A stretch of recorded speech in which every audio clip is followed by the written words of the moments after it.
In this video we will talk about the labor market. तो labour market में हम उससे पहले कुछ बेसिक टर्म जो लेबर मार्केट में यूज़ होते हैं जैसे employment rate, unemployment rate, labour force या फिर पार्टिसिपेशन रेट, इन सब के बारे में एक बार देख लेते हैं। तो जो एम्प्लॉयमेंट रेट होगी तो जो लेबर जो पार्टिसिपेट कर रही है यानी कि जो पार्टिसिपेशन है लेबर का आउट ऑफ टोटल पॉपुलेशन, यानी कि अगर 100 करोड़ पॉपुलेशन है उसमें से अगर 80 करोड़ पॉपुलेशन लेबर पार्टिसिपेट कर रही है प्रोडक्शन में, तो उसको हम बोलते हैं कि वो एम्प्लॉयमेंट रेट रहेगी या फिर पार्टिसिपेशन रेट रहेगी लेबर की। तो इसको हम एज ए रेशो शो करते हैं लेबर फोर्स और पॉपुलेशन के। इसको हम पार्टिसिपेशन रेट और इस तरीके से भी बता सकते हैं।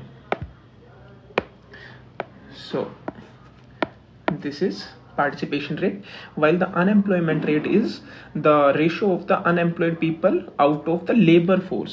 इसको हम टोटल पॉपुलेशन से कंसीडर नहीं करते, इसमें हम देखते हैं कि लेबर फोर्स का कितना पार्ट अनएम्प्लॉयड है, क्योंकि जो एक less than 18 year of the age people भी होंगे जो अभी अपनी एजुकेशन के पीरियड में ही है, एजुकेशन साइकिल में ही है, तो वो लोगों को हम अनएम्प्लॉयड कंसीडर नहीं करेंगे। या आफ्टर रिटायरमेंट के पीपल भी टोटल पॉपुलेशन में आते हैं, तो इन लोगों को हम लेबर फोर्स में कंसीडर नहीं करते। तो अनएम्प्लॉयमेंट रेट जो है वो out of the labour force देखी जाती है।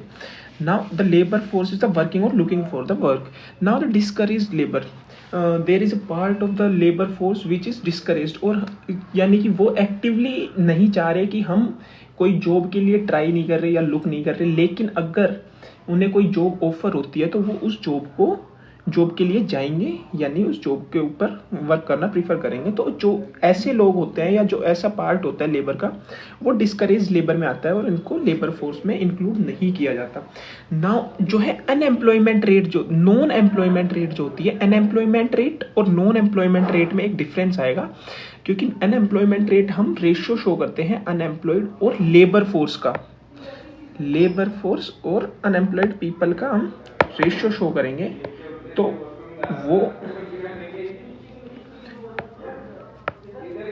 वो तो रहेगा अनएम्प्लॉयमेंट रेट।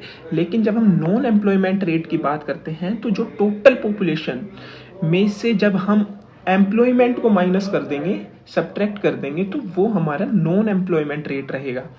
तो यही डिफरेंस होता है कि अनएम्प्लॉयमेंट के लिए हम सिर्फ लेबर फोर्स को कंसीडर करते हैं और वहीं नॉन एम्प्लॉयमेंट के लिए हम टोटल पॉपुलेशन को कंसीडर करते हैं। तो अब जब अनएम्प्लॉयमेंट रेट बहुत ही हाई रहेगा तो वर्कर्स तो वर्स ऑफ रहेंगे, लेकिन वो भी टू वेज में उनको workers will be verse of. तो ये किस वेज में होगा कि अगर जो अनएम्प्लॉयमेंट रेट बहुत ज़्यादा है तो अनएम्प्लॉयड पीपल जो है उनके लिए भी एक फियर रहेगा कि वो अपनी जॉब लूज कर सकते हैं, क्योंकि अनएम्प्लॉयमेंट बहुत ज़्यादा है तो उन्हें कंपनी को अगर उनका अल्टरनेट हायर करना पड़ेगा तो वो एक लो वेज के ऊपर हायर कर सकते हैं। तो इसी वजह से जो एम्प्लॉयड पीपल होते हैं उनकी हाई प्रोबेबिलिटी होती है जॉब लूज करने की। वहीं जो है unemployed workers face a lower probability of finding A job, क्योंकि ऑलरेडी अनएम्प्लॉयमेंट बहुत ज़्यादा है, तो उसकी वजह से अनएम्प्लॉयड पीपल्स को प्रोबेबिलिटी कम हो जाएगी नई जॉब फाइंड आउट करने की। अब जो है ये अनएम्प्लॉयमेंट है, ये रिसेशन और बूम से रिलेटेड है। यानी अगर मंदी का टाइम रहेगा, रिसेशन का टाइम रहेगा, तो उस टाइम पे अनएम्प्लॉयमेंट ऑब्वियस है कि हमारा बहुत ज़्यादा हाई हो जाएगा। वहीं अगर इकोनॉमी बूम कर रही है उस टाइम पे अनएम्प्लॉयमेंट लो हो जाएगा। अब हम जब वेज डिटर्मिनेशन की बात करते हैं, तो वेज डिटर्मिनेशन किस चीज़ के ऊपर डिपेंड करता है? एक तो इस चीज़ पे डिपेंड करेगा कि भाई उस टाइम पे मार्केट, जो लेबर मार्केट की सिचुएशन है वो किस तरह की है, यानी कि अनएम्प्लॉयमेंट लेवल कितना है। अगर अनएम्प्लॉयमेंट लेवल अगर लो है तो हायर वेज रहेंगे, क्योंकि वो जो एक बार्गेनिंग पावर होती है जो लेबर के पास रहेगी। यानी कि अगर अनएम्प्लॉयमेंट लेवल बहुत कम है तो यानी कि जो लोग लेबर फोर्स का जो पार्ट रहेगा वो मैक्सिमम पार्ट तो एक्टिवली अभी प्रोडक्शन में इंगेज्ड होगा, यानी कि बहुत कम पार्ट ऐसा होगा लेबर फोर्स का जो अनएम्प्लॉयड है और जो एक्टिवली पार्टिसिपेशन नहीं ले रहा। तो उन लोगों को हायर करने के लिए हायर वेज चाहिए होगी। अब जो है वर्कर वर्कर्स को ना रिजर्वेशन बेस पे की जाती है। अब रिजर्वेशन बेस क्या है? रिजर्वेशन बेस ना उनको एक लेवल है जहाँ पे वर्कर इनडिफरेंट रहता है कि भाई उसे रिजर्वेशन बेस जो है वहाँ पे जो वर्कर है वो इनडिफरेंट रहेगा कि उसे यानी कि जॉब लेनी चाहिए या नहीं लेनी चाहिए। यानी कि जिस लेवल पे वर्कर इनडिफरेंट हो जाए या लेबर इनडिफरेंट हो जाए उस लेवल ऑफ वेज को रिजर्वेशन वेज बोलते हैं। तो वर्कर्स को जनरली रिजर्वेशन बेस से ज़्यादा हाई पे किया जाता है, रिजर्वेशन बेस से ज़्यादा पे किया जाता है। तो और अब इसके साथ साथ वेज डिटर्मिनेशन में ना एक कलेक्टिव बार्गेनिंग भी होती है, ये बिटवीन फर्म्स एंड यूनियन होती है। यानी कि जहाँ जो लेबर की जो पावर है, बार्गेनिंग पावर, वो ज़्यादा रहेगी, उस केस में जो है उनकी वेज ज़्यादा हाई रहेगी। यानी कि अगर यूनियन फॉर्म करके लेबर अगर अपनी वेज डिटरमाइन करवाने में हेल्प कर रही है, फर्म के साथ नेगोशिएट कर रही है एज ए यूनियन, तो चांसेस हैं कि उनकी वेजेस हाई रहेंगी। अगर कंपेयर करें हम कि एज इंडिविजुअल अगर ये चीज़ की जाए तो कलेक्टिव बार्गेनिंग भी होती है। इसके अलावा भी बार्गेनिंग में कुछ चीज़ें, अगर एक हाईली स्किल्ड कोई लेबर होगा तो उसके पास बार्गेनिंग पावर ज़्यादा होगी कंपेयर टू लेस स्किल्ड। तो ये सब चीज़ें जो है वेज डिटर्मिनेशन में हेल्पफुल होती हैं या रोल प्ले करती हैं। तो अब इसके बाद में जो एफिशिएंट वेजेस होती हैं, तो wages above reservation it financially attract for worker to stay, it decrease turnover and increase productivity. ये हमने बता दिया था कि रिजर्वेशन वेज क्या होती है। अब जो है इफिशियंसी वेज थ्योरी जो बोलती है वो क्या करती है कि link the productivity to wages, यानी कि प्रोडक्टिविटी और वेजेस के लिंकेज बता रही है। So this states that wage depend on both the nature of job and labour market condition. यानी कि किस तरह की जॉब होगी और जो लेबर मार्केट कंडीशन, यानी एम्प्लॉयमेंट रेट कितनी है, अनएम्प्लॉयमेंट रेट कितनी है, और नेचर ऑफ जॉब कैसी है कि भाई अगर स्किल्ड होगी तो वहाँ पे स्किल्ड जो लेबर होगी उसकी कंडीशन, उसकी जो बार्गेनिंग पावर है वो ज़्यादा रहेगी। So these are the things that efficiency wage theory tell us about. So now we will talk about the wages, price and unemployment. इनके बीच में जो एक फंक्शन होगा, तो वेजेस किस चीज़ के ऊपर डिपेंड करेंगी? Expected price level.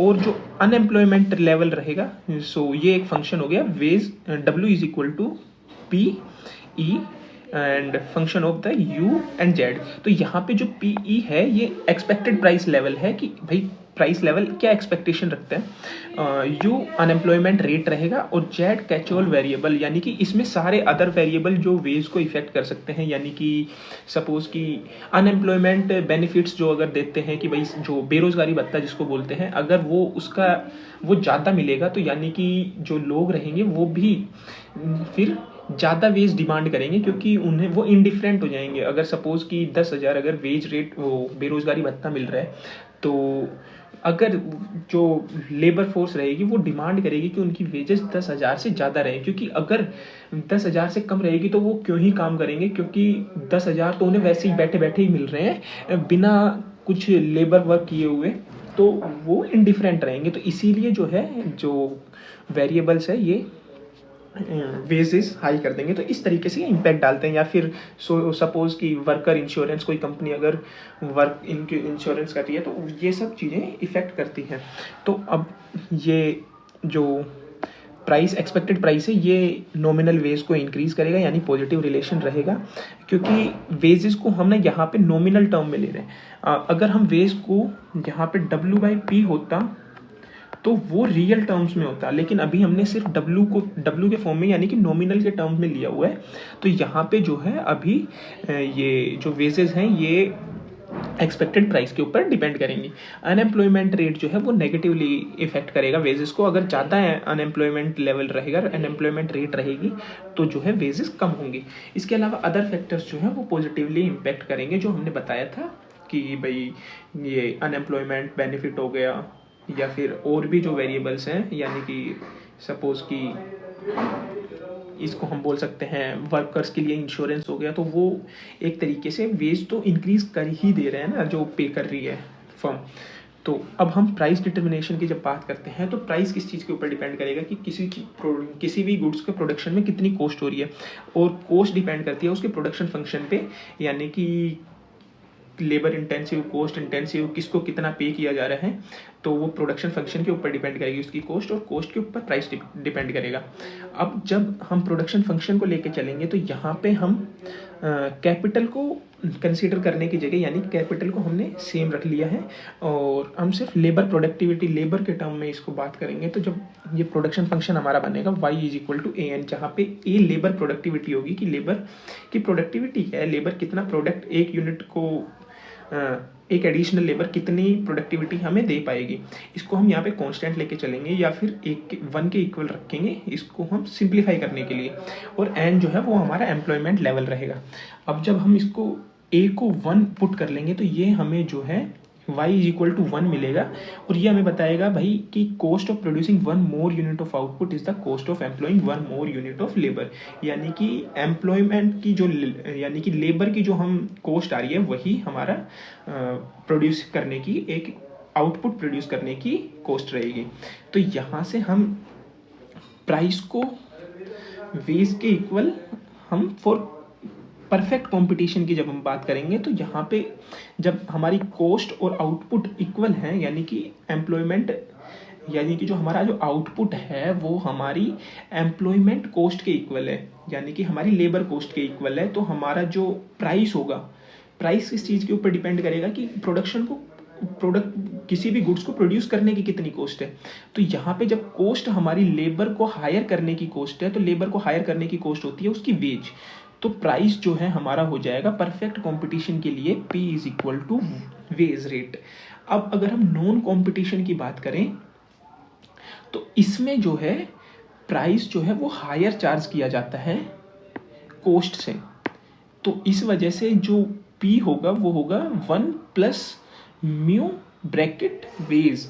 अब यहाँ पे जो ये म्यू है ये मार्कअप शो कर रहा है कि भाई वो कॉस्ट से कितना हाई प्राइस रखा जाएगा, ठीक है, और ये हायर रखा जाता है कॉस्ट से वही एक्सपेक्टेड प्राइस वगैरह के लिए कि भाई प्राइस कंपनी जो है वो हायर चार्ज करेगी as compared to the cost that is incurred by that. अब अज्यूम कि हम ये अजम्पशन लेके चलेंगे आगे कि भाई वेज जो है वो एक्सपेक्टेड प्राइस की जगह हम ये जो रियल प्राइस रहेगा उसी को हम आगे के लिए सोल्व करने के लिए आगे इसको फंक्शन को हम एक्सपेक्टेड की जगह रियल प्राइस लेके चलेंगे। तो अब जब हम वेज सेटिंग रिलेशन की बात करते हैं तो जो हमने ये इक्वेशन निकाली थी कि W is equal to expected price function of the unemployment and Z, तो यहाँ पे हम एक्सपेक्टेड प्राइस की जगह हम प्राइस लेवल रखेंगे। अब जब हम प्राइस लेवल को इस साइड ट्रांसफर कर देंगे तो ये हमारे पास रियल वेज आ जाएगी which is the function of the unemployment and Z which is the causal variables and all other things. तो अब हम जब अनएम्प्लॉयमेंट रेट और रियल वेज का डायग्राम या फिर ग्राफिकली शो करेंगे तो ये हमारा डाउनवर्ड स्लोपिंग आएगा क्योंकि नेगेटिव रिलेशन था हमारा वेज रेट और अनएम्प्लॉयमेंट लेवल के बीच में। तो ये तो हमारे पास वेज सेटिंग रिलेशनशिप आ गई, यानी कि वेज और इसके बीच में फंक्शन। अब हम जब प्राइस सेटिंग रिलेशंस की बात करेंगे तो जो प्राइस सेटिंग रिलेशन है वो हमारा, हमें प्राइस की जो इक्वेशन हमने निकाली थी कि भाई प्राइस जो है वो ये रहेगा P is equal to 1 plus mu and bracket wage multiplied by wage. So जो ये चीज़ है ये हमें, अब जब हम वेज को इस साइड मल्टीप्लाई कर देंगे, इधर लेके आएंगे थोड़ा सा एडजस्ट करके, तो 1 प्लस म्यू हो जाएगा, और जब हम इसको रीअरेंज करेंगे तो wage upon P will be equal to 1 upon mu. तो ये अनएम्प्लॉयमेंट लेवल के ऊपर या किसी और के ऊपर डिपेंड नहीं कर रहा, ये सिर्फ मार्कअप के ऊपर डिपेंड करेगा। तो जब हम इसको ग्राफिकली शो करेंगे तो जो हमारी प्राइस सेटिंग लाइन आएगी या प्राइस सेटिंग कर्व आएगा वो हॉरिजॉन्टल आएगा रेदर देन अपवर्ड और डाउनवर्ड स्लोपिंग। अब जो है determine real veg paid by firms, अब ये जो है वो हमें हेल्प करता है कि फर्म कितनी रियल वेज पेड कर रही हैं। अगर हमारा म्यू में इंक्रीज होगा तो which will increase the price, and इसकी वजह से हमारी जो रियल वेज है वो डिक्रीज हो जाएगी। अब जो कि हम अब इक्विलिब्रियम रियल वेज की बात करें तो हम जब इक्विलिब्रियम रियल वेज की बात करेंगे तो वेज सेटिंग और प्राइस सेटिंग इन दोनों को इक्वल रख देंगे, यानी कि जो हमारी वेजेस और जो हमारी प्राइस से जो हमें इक्वेशन मिली थी उन दोनों को जब हम इक्वल रखेंगे तो हमारे पास रियल वेज आ जाएगी। अब जब हम इक्विलिब्रियम रियल वेज और अनएम्प्लॉयमेंट के लिए, इससे हम इक्विलिब्रियम रियल वेज और अनएम्प्लॉयमेंट लेवल फाइंड आउट कर सकते हैं। तो अब हम जब दोनों इक्वेशन को इक्वल पुट करेंगे तो हमारे पास ये आ जाएगा। और इसको अब अगर हम ग्राफिकली शो करें तो दोनों कर्व हम ग्राफिकली शो कर सकते हैं। तो वेज सेटिंग जो कर्व था वो हमारे पास डाउनवर्ड स्लोपिंग था, जबकि प्राइस सेटिंग कर्व हमारे पास हॉरिजॉन्टल था। अब जिस पॉइंट पे ये दोनों मीट करेंगे वो पॉइंट हमारे पास इक्विलिब्रियम पॉइंट होगा। तो इसको हम शो कर देंगे अनएम्प्लॉयमेंट लेवल और इसके थ्रू।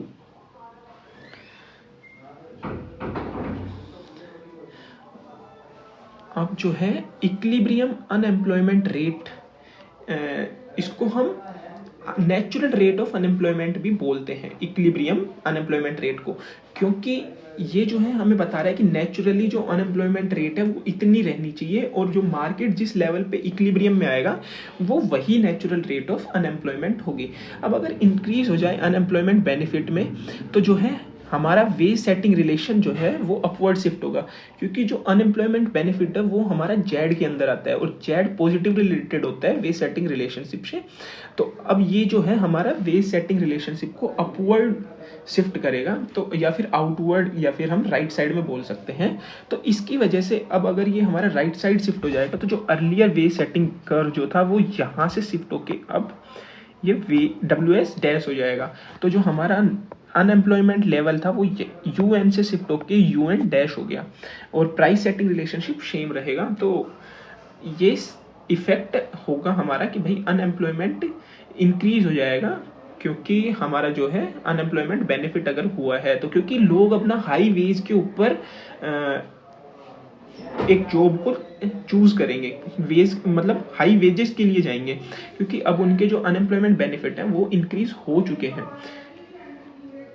अब जो है सपोज कि ना एक less stringent enforcement of existing anti trust legislation, यानी कि जो हमारा लॉज वगैरह हैं वो लेस स्ट्रिंजेंट हो गए, इनका एनफोर्समेंट लेस हो गया। तो इसकी वजह से जो है फर्म्स के पास बेनिफिट रहेगा कि वो ना अपना प्राइस ऊपर मार्क कर सकते हैं, लोअर हायर या लोअर मार्कअप करने में उनको हेल्प मिलेगा।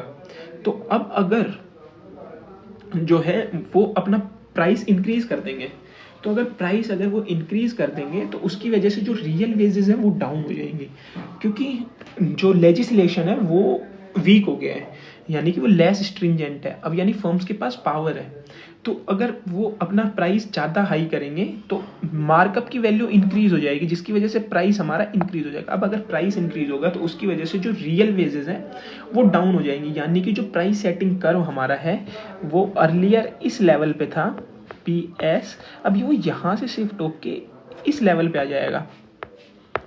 तो इसी वजह से जो है हमारा अनएम्प्लॉयमेंट लेवल भी इंक्रीज हो जाएगा। तो यानी कि लेस स्ट्रिंजेंट अगर हमारे लेजिस्लेशन वगैरह रहेंगे तो उसकी वजह से भी अनएम्प्लॉयमेंट इंक्रीज होगा, और अगर हमारा अनएम्प्लॉयमेंट बेनिफिट्स वगैरह हैं वो भी अगर इंक्रीज हो रहे हैं तो उसकी वजह से भी हमारा अनएम्प्लॉयमेंट लेवल इंक्रीज होगा। अब अगर हम अनएम्प्लॉयमेंट लेवल से एम्प्लॉयमेंट निकालने की अगर ट्राई करें तो उसके लिए क्या होगा, नेचुरल उसके लिए हम सेम अनएम्प्लॉयमेंट उसमें से लेबर फोर्स माइनस ये कर सकते हैं। इसको हम देखते हैं। तो जब नेचुरल लेवल ऑफ एम्प्लॉयमेंट है वो when employment equals to its natural rate, तो जब अनएम्प्लॉयमेंट अपनी नेचुरल रेट को अचीव कर लेगा, यानी कि जो नेचुरल रेट ऑफ अनएम्प्लॉयमेंट है उस लेवल पे हमारे पास एम्प्लॉयमेंट का भी नेचुरल लेवल आ जाएगा। क्योंकि अब अगर अनएम्प्लॉयमेंट अपनी नेचुरल रेट पे है तो यानी कि हमारी एम्प्लॉयमेंट भी तो नेचुरल लेवल पे रहेगी, अगर हम टोटल पॉपुलेशन में से उसको माइनस कर देंगे। तो जब अगर हमारे पास जो U है वो हमारा अनएम्प्लॉयमेंट रेट देता है, तो U को हमने शो किया था अनएम्प्लॉयमेंट अपॉन में L, यानी कि लेबर फोर्स।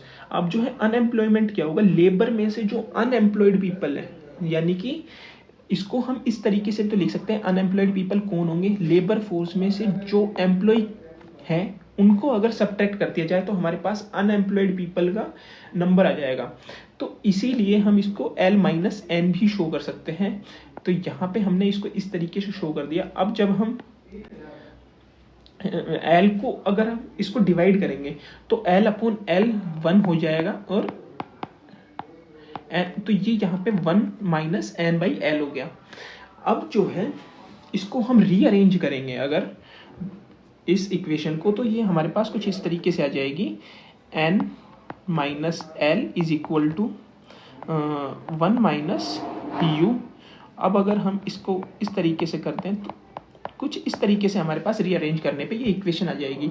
तो जो एन है वो हमारा एम्प्लॉयमेंट लेवल था, अब हमने अनएम्प्लॉयमेंट से जो है एम्प्लॉयमेंट लेवल अपना फाइंड आउट कर लिया। If U N is the natural rate of unemployment then N this will be the natural rate of employment.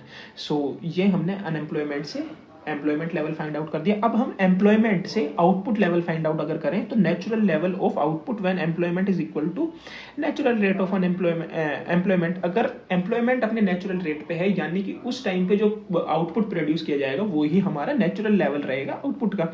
अब जो है हमारा जो आउटपुट है वो रहेगा नेचुरल रेट ऑफ एम्प्लॉयमेंट के equal, which is the L 1 minus U N. अब अगर हम इसको थोड़ा रीअरेंज कर लें, सपोज कि Y N is equal to L 1 minus U N. अब यहाँ पे Y upon L is equal to 1 minus U N. अब U N will be equal to 1 minus Y upon L and L. तो ये हमारे पास U N की value आ गई। जो हमारी वेज सेटिंग और प्राइस सेटिंग की हमने जो इक्विलिब्रियम के लिए जो कंडीशन लगाई थी, उस इक्वेशन में हम अगर यू एन की वैल्यू ये पुट कर देंगे जो हमारे पास अभी अभी ने निकाल लिया है, तो ये हमारे पास आ गई इक्वेशन। अब ये जो है आउटपुट के टर्म में हमने लिख रखी है, ना कि अनएम्प्लॉयमेंट के टर्म में। तो जो आउटपुट के टर्म में हमने लिख ली, तो ये हमें यहाँ से एम्प्लॉयमेंट से आउटपुट भी मिल गया। सो यही था। अब हम इसको जो अगला चैप्टर करेंगे उसमें हम एग्रीगेट सप्लाई और एग्रीगेट डिमांड, यानी कि जो ये हमने मीडियम टर्म में जो चेंज आता है उसके बारे में हमने देखा है। अब हम आगे मिक्सअप करके शॉर्ट रन और इन सब का जो इम्पैक्ट होगा वो किस तरीके से आउटपुट और जो कि एग्रीगेट डिमांड सप्लाई ये किस तरीके से इफेक्ट होती है, उस चीज़ के बारे में हम नेक्स्ट चैप्टर में करेंगे। Thank you.